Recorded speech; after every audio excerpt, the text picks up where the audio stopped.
सुप्रभात बच्चों। आज हम पाठ 13 सच्चाई का इनाम पढ़ेंगे।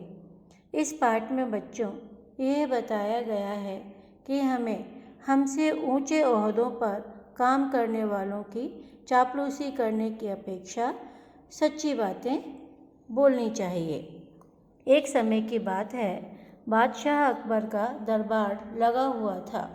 उनके दरबार में देश भर के चुने हुए विद्वान, अपने फन के उस्ताद और 9 दरबारी मुख्य थे, जिन्हें नवरत्न के नाम से जाना जाता था।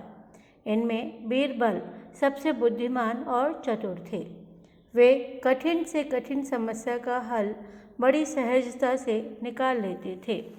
इस कारण बादशाह अकबर बीरबल को बहुत मानते थे। बीरबल की इस लोकप्रियता से कई लोग ईर्ष्या भी करते थे तथा बीरबल को नीचा दिखाने के प्रयास में सदा लगे रहते थे। उनमें से कई दरबारी तो एक और बादशाह से बीरबल की शिकायत करने में नहीं चूकते और दूसरी ओर स्वयं बादशाह की चापलूसी कर उन्हें प्रसन्न करने के प्रयास में लगे रहते थे। बादशाह बीरबल की ईमानदारी, सच्चाई और चतुराई की परीक्षा लेकर दरबारियों की जुबान बंद करवा देते थे।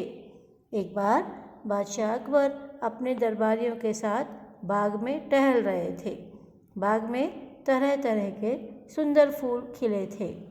अकबर फूलों की ओर इशारा कर बोले, देखिए, बाग में फूलों की बात ही कुछ और होती है। गमलों के फूलों से इनका कोई मुकाबला नहीं। लगता है कुदरत की कलाकारी से सारे फूल खिल खिला रहे हैं। उन्होंने दरबारियों से पूछा, बताइए तो इनकी मुस्कुराहट क्या कह रही है?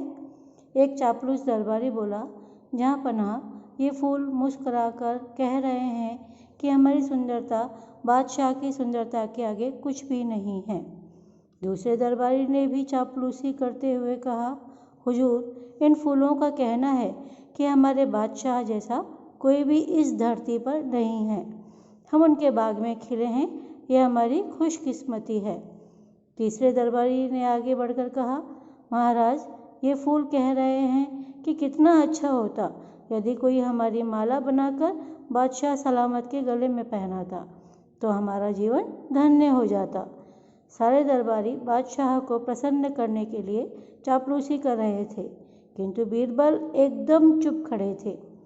बादशाह ने बीरबल की ओर देखकर मुस्कुराते हुए कहा, बीरबल, तुम कुछ नहीं कहोगे? तुम भी तो बताओ, आखिर ये फूल क्यों मुस्कुरा रहे हैं? बीरबल बोले, जहाँ पनाह, फूलों का तो काम ही मुस्कुराना है। ये कहीं भी रहें, हमेशा मुस्कुराते रहते हैं। गुस्ताखी माफ़ हो जहाँ पनाह, इन्हें आप देखें या कोई कंगाल, ये इस बाग में खिले या गमले में, इससे इनकी मुस्कुराहट में कोई फ़र्क नहीं पड़ता। वाह बीरबल, वाह, एक तुम ही हो जिसने सच्ची बात कही है। तुमने बिल्कुल ठीक कहा कि फूलों का तो काम ही मुस्कुराना है, चाहे कोई देखे या न देखे। अकबर ने बीरबल की पीठ थपथपाई। उन्होंने गुलाब का एक फूल तोड़ा और बीरबल की ओर बढ़ा दिया। लो बीरबल, तुम्हारी सच्चाई के लिए ये फूल हम तुम्हें भेंट करते हैं। बीरबल ने झुककर वह भेंट स्वीकार की।